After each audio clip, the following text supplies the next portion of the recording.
Hey, welcome back to the Ping Pong Flick Show. My name is Chris Wong. Yes, I did do a small video earlier today, and that was all about the AT&T and Time Warner merger, just to my reaction on what transpired with that.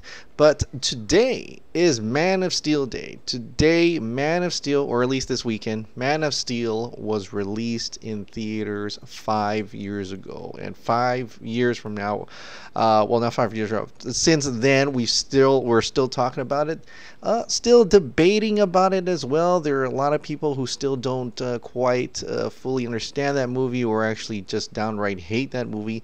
But there are a lot of people who are very much in love with this movie, like myself, and can see what this movie brings to the audience, right? It is a Superman of the now, Superman of the present, how we as a people and Earth would react to an alien being from another planet who has godlike powers, and how we, and realistically, one thinking of how we would react to that type of entity. And so that's the basics of this movie, and I'm just gonna give really briefly my reaction when I first saw this movie. Was like, it was incredible. For one, the only movies and TV shows that we were seeing of Superman up to that point was like the original Superman, the Christopher Reeve, the Donner Supermans, all the way up to 4. Then we saw, Dean Cain Superman. Then we saw Superboy, the Adventures of Superboy, and then we saw, Superman Returns. Then we got into Smallville age with Tom Welling. And a lot of that stuff was very basic fighting, right? There was not much oomph to those fights there. And then we were, at that time, we were already involved with seeing Neo fighting in the sky with Agent Smith and Matrix, and all those awesome Ashes flying as well. We know Dragon Ball, and I'm like, when are they gonna make Superman and Dragon Ball put together? When is that gonna happen? And Man of Steel happened, and oh man, that did really good. I mean, the part where once the stuff starts going down, the fight in Smallville, the fight in Metropolis, I just could not get my eyes off the screen. I'm like, he's hitting them, they're throwing through the buildings, exactly how a super powered fight should really go. The speed at Fa'aro taking on those soldiers, like bam bam bam, and I was like, what? This is amazing. This is super amazing. Kinetic, high frequency action, and it's like really top notch special effects. I mean, just look at Zod's armor, right? And can you believe that's actually CG the whole time? The whole time it's like CG. That's so very impressive in that type of groundwork. And so it boggles my mind that how come they can't do that with Justice League, but we know why. But that started all, and that started the whole thing with Man of Steel, Batman v Superman. We're still waiting to see what Superman's actual return for Justice League Snyder Cut, but that Man of Steel really did start it all. And Zack Snyder did post on Vero today 2 things. One of where Henry Cavill was actually in his the Superman suit for Man of Steel for the first time. He took a picture of that, and also of this picture with the Jor-El's gun, and of course it says the production title at that time was for his daughter Autumn. So very sad to see her go, and it's very her passing and how it affected the family. But that's really something about today. A lot of people are posting a lot of Man of Steel stuff included with the release of the Snyder Cut, and so I'm happy to see there's still a lot of fans going with that. But of course, today was also the AT&T Time Warner merger, and if you go back to my other video, you can see my reaction to that and a little bit information about what I think transpired with that, and how that's gonna be goes together. So very briefly, AT&T and Time Warner, it's a big thing. It goes beyond movies. You know, there's gonna be like phones and internet and rates and things like that. There's gonna be so much more to that. It's a huge change for all types of media, forms of media, and telecommunications and stuff like that. But this is about movies, and this is specifically about DC. So people are asking, how does that affect DC? And I'm like, right now, it's probably not going to affect it by much. After it actually gets, after AT&T actually purchases it, all it is today is that a judge ruled that they are able to continue with the purchase. It's not done deal yet. I mean, it's pretty much a done deal, unless the government, signs an appeal, which I don't think they will. But if they do, it'll still get slapped away anyway. But it'll just delay the process. So anyway, so with DC now, right now, it is interesting because AT&T is a telecommunication property. They do entertainment, but not in the film industry. They don't actually have a film studio, so that's why they're able to buy it, and it's because it's like a vertical merger, right? They don't have actually anything that really could compete. It's not like it's a Disney buying out Warner Brothers. That's like, whoa, the film studio buying a film studio, and that's exactly how it's Disney and Fox. Oh, Disney, and they're both film studios, So because they don't have that, unless AT&T has a team in place to take over the executive positions that run the film industry, I think the smart thing to do is, well, we don't really know how to handle the film industry, so we'll just look at it for now, let Warner Brothers do what they do best, and that makes film, and we'll just watch from the outside. They'll very much will look into the investment of it, how much money is this making, opposed to whatever this is making, the budgeting and stuff like that, because they are the new bosses and what they're going to do with it. I don't think they're going to scrap it because they want more content. AT&T wants more content. They need more content to put out there. This is the world of streaming services with Netflix and things like that. So they really want to tap into that, and DC has that. DC has a lot of material to make content out of, so they're not going to get rid of that at all. So that's good. The changeover, I don't know if that's going to take place anytime soon. We'll start seeing seeps and things being handled within the months after the purchase, and we'll see what AT&T intends to go with that. Like I said in the other videos, like if they really want to get into film industry, get their hands dirty, then they could do that. I've seen companies who just took on over and says they're going to let the company run itself for a while, but then they get into it later. That could happen as well.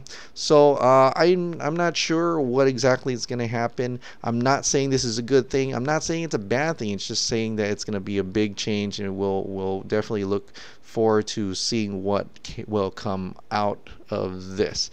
Now, a lot of people are also asking, what is my opinion about the Snyder Cut, right?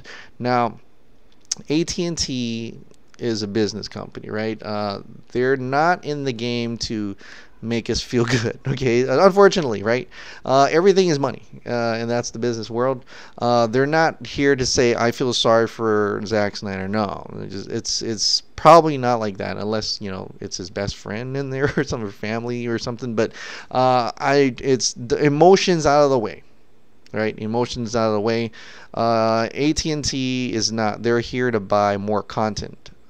More content to sell, more content to show, more content to stream. And so my guess now is that I know Fiona had something special to say today, but apparently I'm guessing Zack Snyder had told her to be patient about it, but it very coincides with today, in which that ruling mattered, right? So maybe that ruling was a hint to what Zack Snyder intends to do with this. So if Crew Unusual Films, Zack Snyder, wants to somehow release the Snyder Cut, and maybe because there's going to be new bosses, he's able to go to another department within AT&T, not the AT&T, but the people who will probably be managing or looking at over at the Warner Brothers side, maybe he's going to them in a way to have it release the Snyder Cut in some shape or form. And in my personal belief and speculation, is that because it's AT&T, they're into like stream services, and they had that whole article that CNN was talking about how they're trying to tap into the whole Netflix and things like that. Well, DC is going to do that, and they are going to launch it in August, in 2 months from now. It's called DC Universe Streaming Services, and that's where Titans is gonna go. Is it called Titans? Yeah, Titans gonna go, and you have other Swamp Thing and all those other shows that are gonna be on that streaming service. As a streaming service, I think like Netflix, they want more content. They want more things in their library that would coerce or actually appeal to the audience, so that the audience would say, hey, if that's where I'm going to see it, I'm going to subscribe to it. I'm going to pay money monthly so I can watch that. I think it's going to be a subscribership, right? I haven't really looked into it. I don't know if it's a subscribership or an ad revenue type service like YouTube is. But I think it's a subscribership, because that actually be more bang for your buck, for AT&T's buck or Warner Brothers buck. So if that's going to happen, it could possibly be that, Zack Snyder's reps or something took the Snyder Cut, right? And went to this division who was handling finding content for that streaming service. I'm just speculating. And they're saying that, look, I've got this film here. It does cost more money to try to advertise it to theaters, to get theaters to open up seats and stuff like that to get it released in theaters. That costs money. It costs money to make physical DVDs and Blu-rays to put out onto the street. That costs money. Streaming service is relatively free, and if you put my Snyder Cut onto the streaming service, like a DCU streaming service, I can guarantee you people are going to sign on and subscribe, because this is the only channel or this only service that you can watch the Justice League Snyder Cut.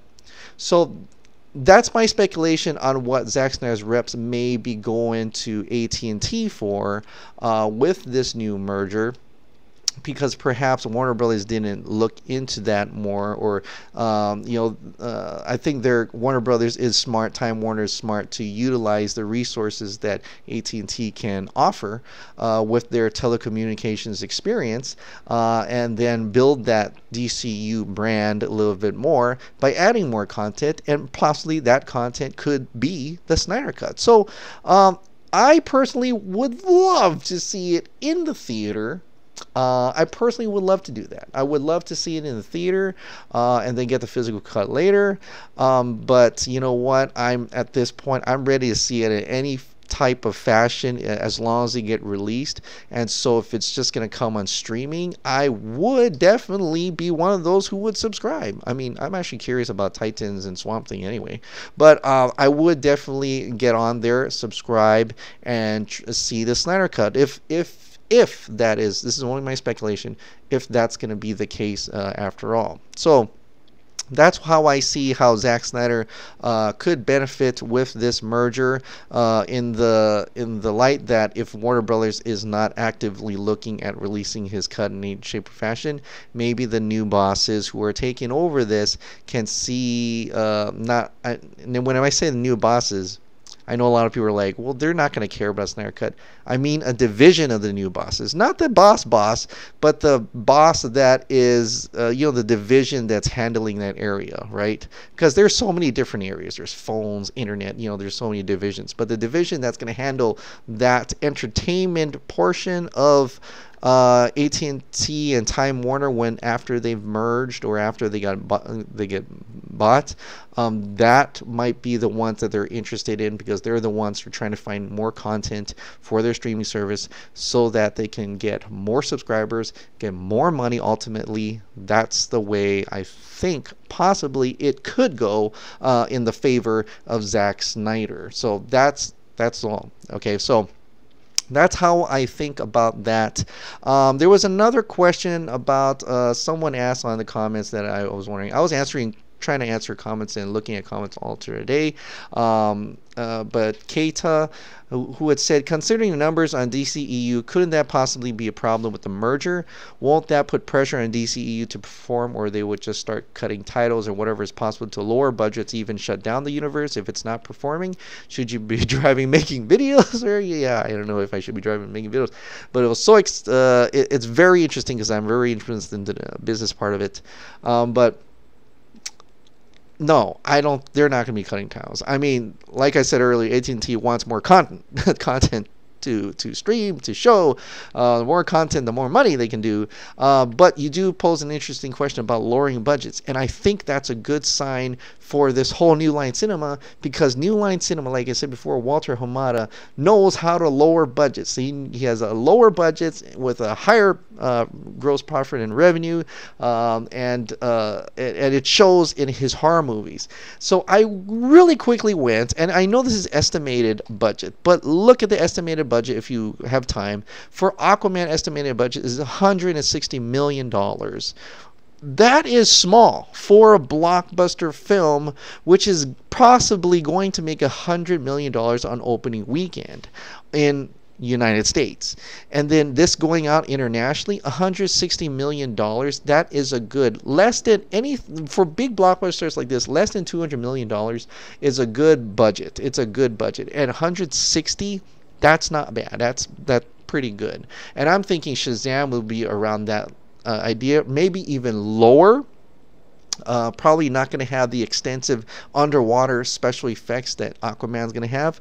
Wonder Woman 84 is going to be lower as well, depending on what they're going to do in that type. If they stick with the 80s retro look, you know, more not too much special effects, not too much casting. I mean, they really only have Gal Gadot and well, they could have everybody from the Amazons, Themyscira in too, but Kristen Wiig, but relatively lower budgets for all this. So I think right now, Aquaman, Shazam, Wonder Woman 84 are all going to have lower budgets. So as long as they can break that, you know, make those successful opening weekend numbers, successful legs, I think these three movies are going to do very, very well within that medium, right? So I think it looks good for Warner Brothers Pictures and DCEU. In the meantime, at the outlook right now, we'll know more as the months go by after AT&T purchases Warner Brothers. But like a lot of people said, they could possibly have already known this is going to happen. They're looking at the evidence that the judge put out, right? There is no competing factors in that. So the vertical merger, even the judge says if the government tries to slap this, they're not going to win because the evidence is right there. There's nothing that says that this is like an antitrust law, because it's they're not like a similar company buying another similar company, which is making it stronger. It's two different types of company coming together. So. But, you know, a lot of people are not going to be happy with big companies, foreign big companies. But unfortunately, this is the day and age. We don't know what's going to happen. Either Comcast or Disney is going to buy Fox. Everybody's putting out large amounts of numbers. In every industry, not just this industry, in every industry, there's mergers. And that's just how it is nowadays. And, you know, a lot of people are even saying that the price is going to go up. Well, no, the prices are actually going to go down. But because they are that way it's be more competitive. So all these little independent type places who are offering phone rates can't touch the rates that AT&T will provide and stuff like that. But now that's going away out of the movie side of the business. But anyway, so that's all for today. Happy Man of Steel Day. Happy hashtag released the Snyder Cut today. I think it didn't blow up as much as before because there was just so much news happening today. Even, my God, California is breaking to 3. That's like, I've never thought that. Wow, that's kind of crazy. I mean, is it going to be 50 2 states now. I don't know how that's going to work out. But anyway, thank you so much for subscribing. Thank you so much for watching. I'll see you next time. Bye.